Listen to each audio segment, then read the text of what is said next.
বৰিশালৰ দুৰ্গ চামগুৰিত তাজপাতৰ দৰে খহিছে কংগ্ৰেছৰ ভেটি। চামগুৰি সমষ্টিৰ সংখ্যালঘু অধ্যুষিত এলেকাত কংগ্ৰেছ ত্যাগ কৰি বিজেপিত যোগদানৰ জোৱাৰ উঠিছে। নগাঁও লোকসভা সমষ্টিৰ বিজেপি প্ৰাৰ্থী সুৰেশ বৰাৰ জনপ্ৰিয়তা দিনক দিনে বৃদ্ধি পাইছে সংখ্যালঘু ভোটাৰ ৰাইজৰ মাজত। ৰকিবুল হুছেইনৰ ঘনিষ্ঠ কংগ্ৰেছ নেতা তথা ঠিকাদাৰ আলাল উদ্দিনৰ নেতৃত্বত প্ৰায় ২,০০০ৰ অধিক কংগ্ৰেছ কৰ্মীয়ে দল এৰি দলে বলে যোগদান কৰে বিজেপি দলত।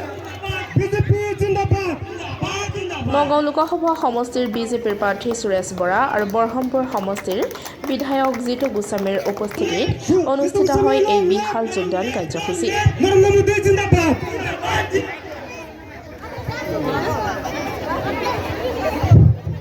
আজি ইয়াতে প্ৰায় ৩,০০০তকৈ অধিক লোকে জইন কৰিছে। পুৰুষ মহিলা সমানেই ইয়াতে জইন হৈছে। আমাৰ ইয়াৰ এজন সমাজকৰ্মী আলাল, তেখেতৰ নেতৃত্বতে এইখিনি জইন কৰিছে। গতিকে খুব ভাল হৈছে আৰু এইটো এটা বিজেপিৰ কাৰণে এটা শুভ লক্ষণ নগাঁও লোকসভাৰ কাৰণে। গতিকে আমাৰ সন্মানীয় বিধায়ক জিতু গোস্বামীও আছিলে, ময়ো আছোঁ। আমি আশাবাদী যে আমাৰ নগাঁও লোকসভা ভাল হ'ব। আৰু যোৱাকালি দেখিবলৈ পোৱা গৈছিল যে কংগ্ৰেছৰ যি ৰাজীৱ ভৱন চামগুৰিত ৰকিবুল হুছেইনে ব্যাপক মন্তব্য কৰিছিল যে সুৰেশ বৰাৰ সেই যি মানে আগৰ কাহিনী কিছুমান তেওঁ উলিয়াব বিচাৰিছিল, কেঁচা তেজৰ কিবা গোন্ধ পোৱা কথা কৈছিল। কি ক'ব সেই ক্ষেত্ৰত? কাৰণ মই এতিয়ালৈকে একো শুনা নাই। কোনে কি কৈছে শুনা নাই। আচলতে একদম ৰাতিপুৱাৰ পৰা ৰাতিলৈকে খুব ব্যস্ত। ৰাতি ৩টামানত শুওঁ আৰু ৬টাত উঠি তাৰপিছত ব্যস্ত হোৱা যায়। কোনে কি কৈছে আপোনাৰ পৰা অলপ শুনা পাইছোঁ। কিন্তু কথাটো হ'ল কি সুৰেশ বৰা কেঁচা তেজৰ, মোৰতো ধৰি লওক এতিয়া যিটো কৈছে ধৰি লওক কেঁচা, মোৰতো হাতকেইটাত চাওক একো ইমান সুন্দৰ হৈ আছে। এতিয়া ক'ৰ পৰা কেঁচা তেজ দেখিছে মই নাজানো। কিন্তু এইকেইটা হাতেই মানে আজি ধৰি লওক ২৩-২২ বছৰ এইকেইটা হাতৰ পৰাই খাবলৈও ভাল হ'ল, ল'বলৈও ভাল হ'ল। এতিয়া আকৌ সেইটো কি হ'ল নাজানো। কিন্তু মানে মই এটা কথা কিনো ক'ম আৰু, মানে পাকিস্তানৰ সমৰ্থকসকলৰ সম্পৰ্কত ক'বলৈ একো মন নাযায় আৰু। আমি ভাৰতত থাকোঁ, আমি ভাৰতক মনে প্ৰাণে ভাল পাওঁ, ভাৰতৰ কাৰণে মৰিবলৈ বিচাৰোঁ। পাকিস্তানৰ সমৰ্থন কৰা যিসকল সেইসকলক আৰু কথাটো কি ক'ম আৰু। এইবাৰ মধ্য অসমত ভাৰতীয় জনতা পাৰ্টীৰ এই জয়ধ্বনি আৰম্ভ হৈছে। এইবাৰ অশ্বমেধৰ যজ্ঞৰ ঘোঁৰা যিদৰে দৰে এইবাৰ সুৰেশ বৰাৰ ঘোঁৰা আৰম্ভ হৈছে।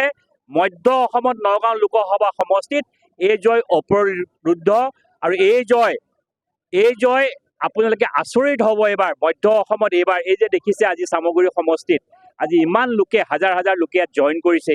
যিসকল মেইন ৰকিবুল হুছেইন ডাঙৰীয়া শুৱে বাৱে ঘূৰি থকা, যোনে দিনে নিশাই তেওঁৰ লগত গোটেই আজীৱন ৰাজনীতি কৰা মানুহে, তেওঁৰ ওপৰত ভৰসা নহয়। কংগ্ৰেছটো দুবন্ধ নাও আৰু যিজন নাৱৰীয়া তেওঁৰ ওপৰত একেবাৰে ভৰসা নাই।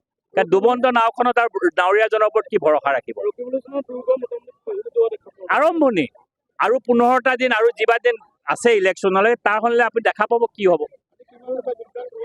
ইয়াত প্ৰায় ৩,০০০ লোকে আজি আহিছে। ৩,০০০ লোকে চলে। দেখিবলৈ পোৱা গৈছে যে কংগ্ৰেছৰ যিখন সম্ভাৱ্য প্ৰাৰ্থী তালিকা আজি ঘোষণা হৈছে, সংবাদ মাধ্যমত প্ৰচাৰ হৈ আছে।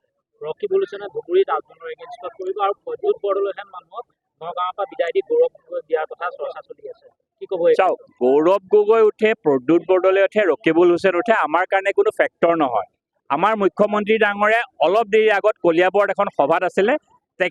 তেখেতক আপোনালোকে সোধা প্ৰশ্নটোৱে তেখেতক সুধিছিলে আৰু তেখেতে একেটাই কৈ লাগিছে, মই বেলেগে কি কৰিছে নাজানো, মই অৰ্জুনৰ দৰে খালি মোৰ মাছৰ চকুটো মই চাই আছোঁ, মোৰ নিজৰ লক্ষ্যস্থানতে আছোঁ বুলি তেখেতে যে কৈছে, সেই কথাটোৱে আমি কৈছোঁ আমি নিজৰ লক্ষ্যস্থান যাওঁ। বিজেপিৰ এটা সুকীয়া প্ৰচেছ আছে, আমি সেইমতে গৈছোঁ। আমাৰ নীতি আদৰ্শ আৰু বিজেপিয়ে মোদীজীৰ গেৰাণ্টি, মানুহৰ ভৰসা আছে।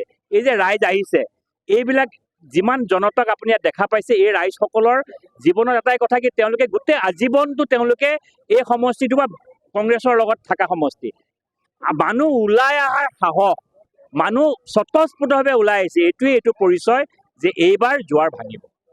দেখিবলৈ পোৱা গৈছে যে আজমলে কৈ আছে যে ৰকিবুল হুছেইন সৰু বাচ্চা, মই বুঢ়া ভাগ। তাৰমানে কেনেকে বুজাব বিচাৰিছে? বুঢ়া ভাগ কি ৰকিবুল হুছেইনক খাই পেলাব নেকি? চাওক, বুঢ়া বাঘ ডেকা বাঘৰ কথা নাই। দুইজনে, মই ৰকিবুল হুছেইন ডাঙৰীয়া ইয়াৰ পৰা গৈ ধুবুৰীত উঠিছে, মানে তেওঁৰ নিজৰ সমষ্টিটো, নিজৰ লোকসভাটোত তেওঁৰ ভৰসা নাই, নিজৰ ৰাইজৰ ওপৰত ভৰসা নাই। চবেই জানে যে কি কৰিলে তেওঁৰ, সেইকাৰণে চবেই তেওঁক জানে ইয়াৰ পৰা ভোট নিদিব বুলি, সেইকাৰণে তেওঁ ধুবুৰীলৈ গৈছে। এতিয়া তেওঁলোকে যি বুঢ়া বাঘ ডেকা বাঘ কৈছে, তো বাঘটো বাঘেই, ৰকিবুল হুছেইনকো ভোট দি লাভ নাই, বৰদলৈকো ভোট দি লাভ নাই, সুৰেশ বৰাক ভোট দিলেহে লাভ হ'ব। ঠিক আছে। প্ৰায় ৩,০০০ৰ ওপৰৰ মানুহে মোৰ লগত আজি বিজেপি দলত যোগদান কৰিছে। আপুনি ইয়াৰ আগতে কংগ্ৰেছ দলত আছিল? হয়, কংগ্ৰেছ দলত। কিমান বছৰ কংগ্ৰেছ কৰিলে? মই 20 বছৰ কংগ্ৰেছ কৰিছোঁ। কিবা বাবদ আছিলে আপুনি? বাবদ আগত ছেক্ৰেটাৰী আছিলোঁ, ডিষ্ট্ৰিক্ট ছেক্ৰেটাৰী। আজি কিয় এনেকুৱা এটা পৰ্যায় পালে? চাওক, উন্নয়ন লাগে মানুহৰ, ৰাইজৰ উন্নয়ন বিচাৰে। আজি মাননীয় মুখ্যমন্ত্ৰী হিমন্ত বিশ্ব শৰ্মা দেৱৰ যিটো উন্নয়নৰ গতি, সেইটো ৰোধ কৰিব নোৱাৰে। সেই দেখি মানুহ আকৃষ্ট হৈ গ'ল। আজি সংখ্যালঘু মানুহ আকৃষ্ট হৈ একদম স্বতঃস্ফূৰ্তভাৱে ওলাই আহিছে মোৰ লগত। ৩,০০০ৰ ওপৰৰ মানুহ আজি যোগদান কৰিলে। মানে আপোনাৰ ৰকিবুল হুছেইন অতি ঘনিষ্ঠ বুলি জনা যায়। যে ৰকিবুল হুছেইন জলকীয়াৰ আলাউদ্দিন সেই আলাউদ্দিন আজি বিজেপিৰ কথা চাওক, এইটো সময়ৰ কথা, সময়ৰ খেল, সময়ৰ কথা। আৰু বহুত মানুহে যোগদান কৰিব, আৰু বহুত মানুহে যোগদান কৰিব। চাব, চামগুৰিৰ পৰা আৰু বহুত মানুহে যোগদান কৰিব সংখ্যালঘু মানুহ।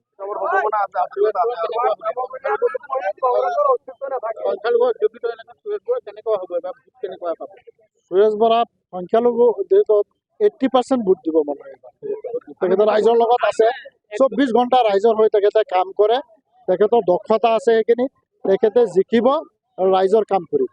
মানে এক প্ৰকাৰ এইটো ক'ব বিচাৰিছে নেকি যে ৰাইজে উন্নয়নৰ স্বাৰ্থত সকলো ওলাই আহিছে? ৰাইজে উন্নয়নৰ স্বাৰ্থত আহিছে।